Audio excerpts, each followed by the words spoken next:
I understand Rotimi is now online with us to talk about the marketplace. Good morning, Rotimi. Good morning, Balaji. Okay, thank you so much. We've been having challenges in getting through to you. We've seen more earnings trickle into the Nigerian stock market. What's your view about these earnings? Well, today, I believe a good number of them have been very good and they're quite commendable.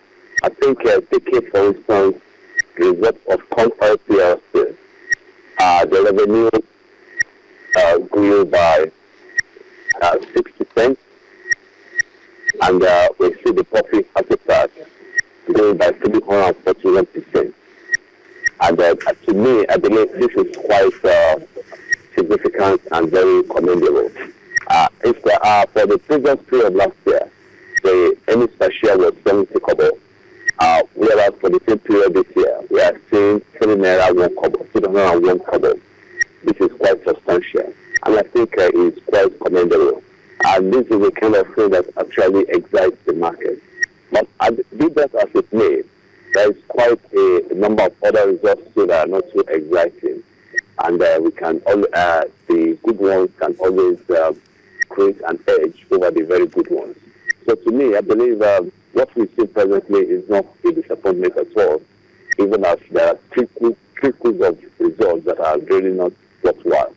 But be that as it may, I think the outcome of trading last week usually goes a very long way to explain what the reactions were.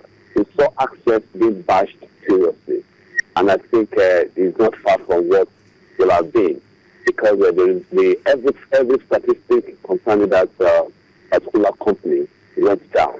The revenue went down, the earnings per share went down, the profit after tax went down. And I think it's becoming a trend, and it's giving a lot of investors a lot of fear what actually may be happening in this particular company. Because basically, we believe that the consolidation and the growth, the sporadic growth in that company hasn't matched with having absorbed the Continental Bank, also add value to the company. They were not seeing that value at all. And I think investors are really taking caution in that particular stock. Okay, let's stick to the very good ones, because you mentioned that some are good and some are not very good. You mentioned corn oil.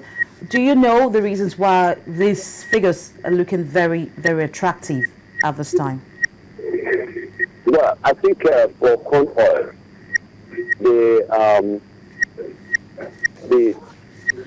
I think there's a lot of things that they've actually worked on concerning their financials.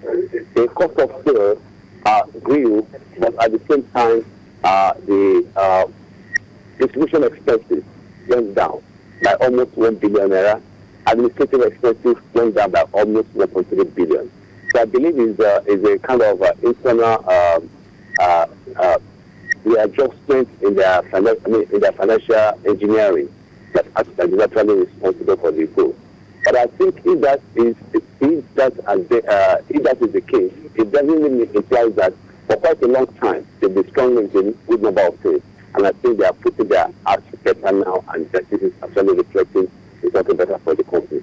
And I think this may likely be a continuous trend for corn oil.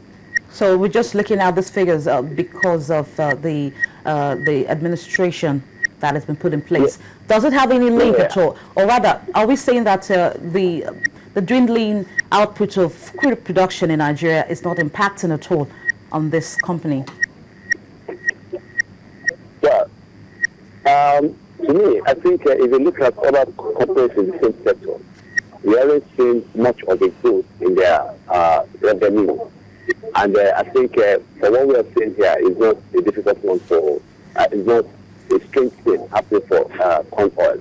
But to me, be that as it may, if they have worked so much on their financial engineering to this extent, I think it is quite commendable compared to other ones which may not have really done the same. Okay, let's not move over to the not too good stories from the stock market before we go to other details, if you have the time. You mentioned that we're not seeing the weight of some of those banks that were bought over, if I may call it that way, like Access and Intercontinental Bank. What do you think is going on? Which one did you mention particularly? Okay, I said that not too important or not interesting stories we're getting from the marketplace. You mentioned that some of the banks are not doing so well at this point in time. Why do you think this is so? Well, I think it's a mixed story for some of these companies because if you look at the results of Ashaka Cement, for instance, when we've had that for quite a while, it's not really exciting. They didn't grow their revenue, the cost of sales increased, the distribution, other income. There wasn't really anything substantial for other income. And I think we saw a huge drop in their profit after tax. I think for this one, we will look at this what we have seen in Dangote Cement. I think they've taken a leap from where it used to be, and they are really flying high right now. So the two can't really be explicable.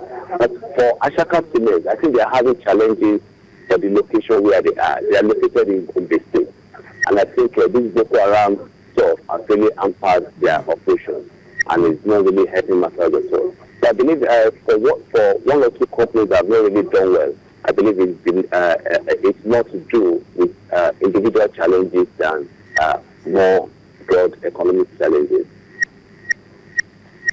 Okay, let's move over to all the stories that we're getting from the exchange.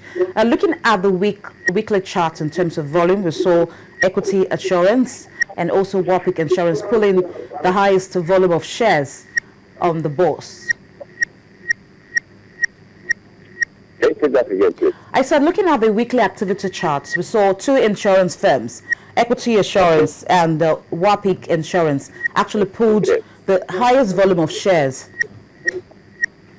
Yes, I think for Warwick, Warwick could be straight. The explanation of Warwick could be straight in the sense that at least they kind of changed the trend in their management. I believe a lot of investors are actually putting hope that things are going to turn out better. And also, the new investors, I believe strongly, are actually consolidating their holdings. So, their more volumes are coming out, and these volumes are being absorbed. But for Equity Assurance, we've not really seen much encouragement coming from their financials. And I think whatever will be happening now may be quite linked to somebody having an information which may actually be positive to the market. But the volume is substantial as it may. But I think time will tell if actually they can absorb what the entire fruit in the market, which is putting the price at about par value. But I think maybe if the trend continues this week, then we really know that Equity Assurance has really come back alive. All right, thank you, Rotimi. We have to leave it at that. Thank you so much for your time with us on the program. We've been talking to Rotimi Fakayejo. He is the CEO of Enterprise Stockbroking Firm. We'll go on a break, and when we come back, we will be talking to the Chairman and CEO of the Nigerian Electricity Regulatory Commission, Sam Amadi. Please join us again.